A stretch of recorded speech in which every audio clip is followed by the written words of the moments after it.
How's it going, guys? This is David Blade Banter, working to bring you specifications you can relate to so you can have an educated decision on your purchases. Looking at the new knife, it's not really a new knife, but I don't have one, and I'm checking it out. This is going to be the Winter Blade Co. Factor.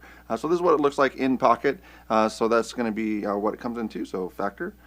So this is the little container, so a nice little box, a little waterproof case there.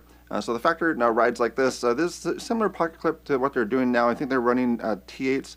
I'm not too sure about the pocket clip side, but they're changing over so some of the hardware. He's on version 3 of the Factor. I think there's like version 1 or version 2.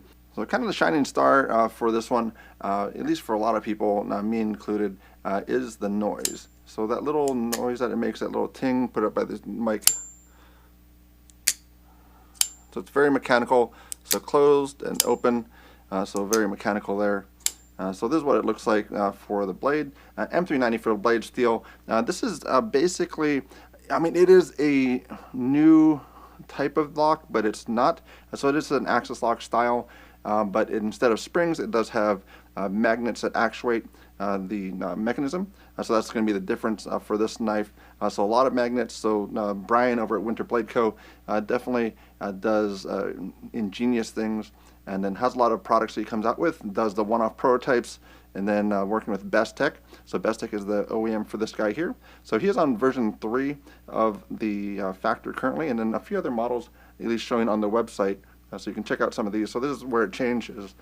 So you see a little bit more milling on this one for the scales. You can see the Factor is actually kind of more embossed there in the clip. So this is probably a little bit more rounded. So there's probably a more rounded piece there.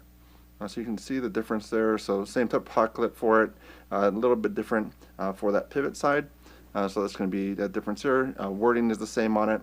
So that's going to be the Factor, but he does have other products out there. So currently sold out. He does the pre-orders for the merchandise.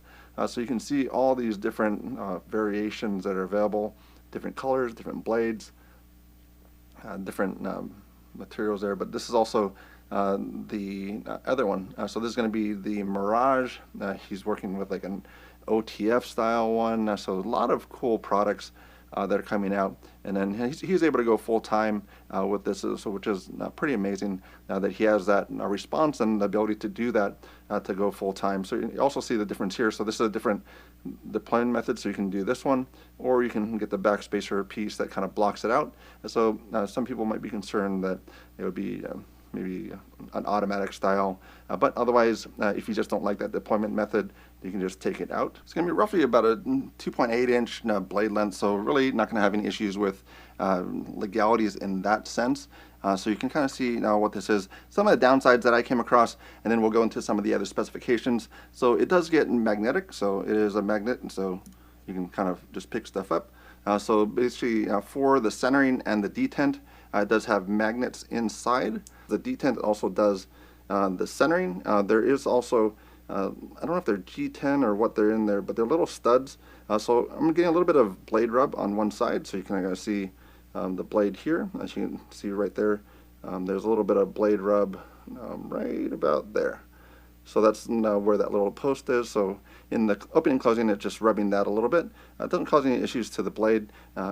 It's going to be a lower hardness for it, but that's going to be just something that's available, something that is just something that's about the knife that may bother you, may not. But yeah, it does have does magnetize. So that's the downside of it. But if you're going to be needing it, there is different things out there. I don't think it's going to fit for this one exactly, but Weha has one that's more for tools. I don't think it's going to fit for the blade height. But if you have one of those, you can do that. Otherwise, I did come across this other one that is electronic, more for watch. This one will work as well to demagnetize it. It's about $30, so not a big investment for you, but if that bothers you as far as that magnetized blade, then you can actually do that. Just take that off there. I mean, old school used to have, like, I guess, cassette tapes. If anybody knows what that is anymore, used to have cassette tapes that you could do that for as well. But that's just something that's out there, so be able to take that off. But it is magnetized with those detent areas, and I think they went and also made that a little bit stronger because the detent closed is pretty low, so it's under 2 pounds to actually deploy it, so which makes it super simple to flip out. but that's under a pound. So it was about 12 ounces to deploy there. And then the secondary one was, I think, about a pound and 13 ounces, so basically to push this in. So that's going to be a pound 13 to basically break that deployment. So that's just the ones that you have there. One thing I forgot to mention, and when I was going through editing, I came across it, but just got to make sure, so when you're deploying the knife with the middle finger flick, you can see kind of where my pointer is. It's basically right in line with this lock. So in kind of messing with it, I did come across that accidentally. So if you do basically deploy it, watch your other fingers. So if you do deploy it, then you can actually still hold that lock up. So it's not actually locked, because that's basically where my finger is. So you can actually stop it from locking. So that's something just to be mindful of for it. So probably just keep your finger below it other than on top of it. But that's something that I came across. I may just be the only one that was silly enough to put my finger where it was, but that's just something that I came across just to be mindful of. But really, it's just such a cool knife. I mean, I've seen it. I think I posted about when I initially saw the first iteration come out before he gained all the success for it. And right now it's about $375 for the price point, and then it goes on up for all the different variants. So there's a lot of different things out there that would be useful or something that's cool for you. Weight-wise, it's going to be basically 16 quarters or 3.2 ounces. So basically you're going to have all these quarters here. That's going to be what the weight is. Why do I do for quarters, you may ask? Some people, most people don't understand why, but that's the way that I'm trying to do it as far as just being able to get out there so you kind of know what it is. So basically, if you take like your bug out, pop your quarters on there, it's about 7 more quarters, so you can get a feel of it, how it is in your hand. If you just pop the quarters in your hand, you might get an idea, but it's not going to be an exact science, but at least it'll give you an idea, because sometimes, I mean, even phones weigh like probably 5 ounces, so it's not going to be a lot of weight for any of these anyway, but just something to be noted. So size-wise, you're going to be looking at just a difference there, so between the bug out and the factor there. If you want to get a little bit more information on it too, so men's size hand is going to be something that looks like this. So you can kind of see for a men's size hand what this knife is going to be. So probably going to be the other way actually. So probably about there. So you can do basically a choke up on it. So you can just do that. So it's going to be all the different sizes, all the way up to extra large for size as far as a men's hand, women's hand, and kid's hand, as far as how that's going to be going all the way up for that front choil there. So a good size, still something that's fairly comfortable, nothing that's really a lot of sharp edges on the sides of it. The pocket clip on it is the one that had a little bit more tension than I would prefer. So going in the pocket, a lot of times I was kind of struggling with that, and I got used to it as far as the pressure you have to kind of add to your pocket, add that little tension to it to be able to get it in. It's about 2 pounds of retention coming out. So basically when you're pulling the knife out, at the highest point, it's going to be about 2 pounds. So basically, I mean, take a big old can of bush beans. I mean, that's what it feels like to take it out of your pocket at the highest point. So it's very much a fraction of that time, but that's the highest that you get for that. The blade itself, about 22 degrees per side, so the secondary bevel is about 22 degrees. A lot of times the factory edges are a little bit steeper. At least what I'm finding to get that behind the edge thickness kind of at a lower level.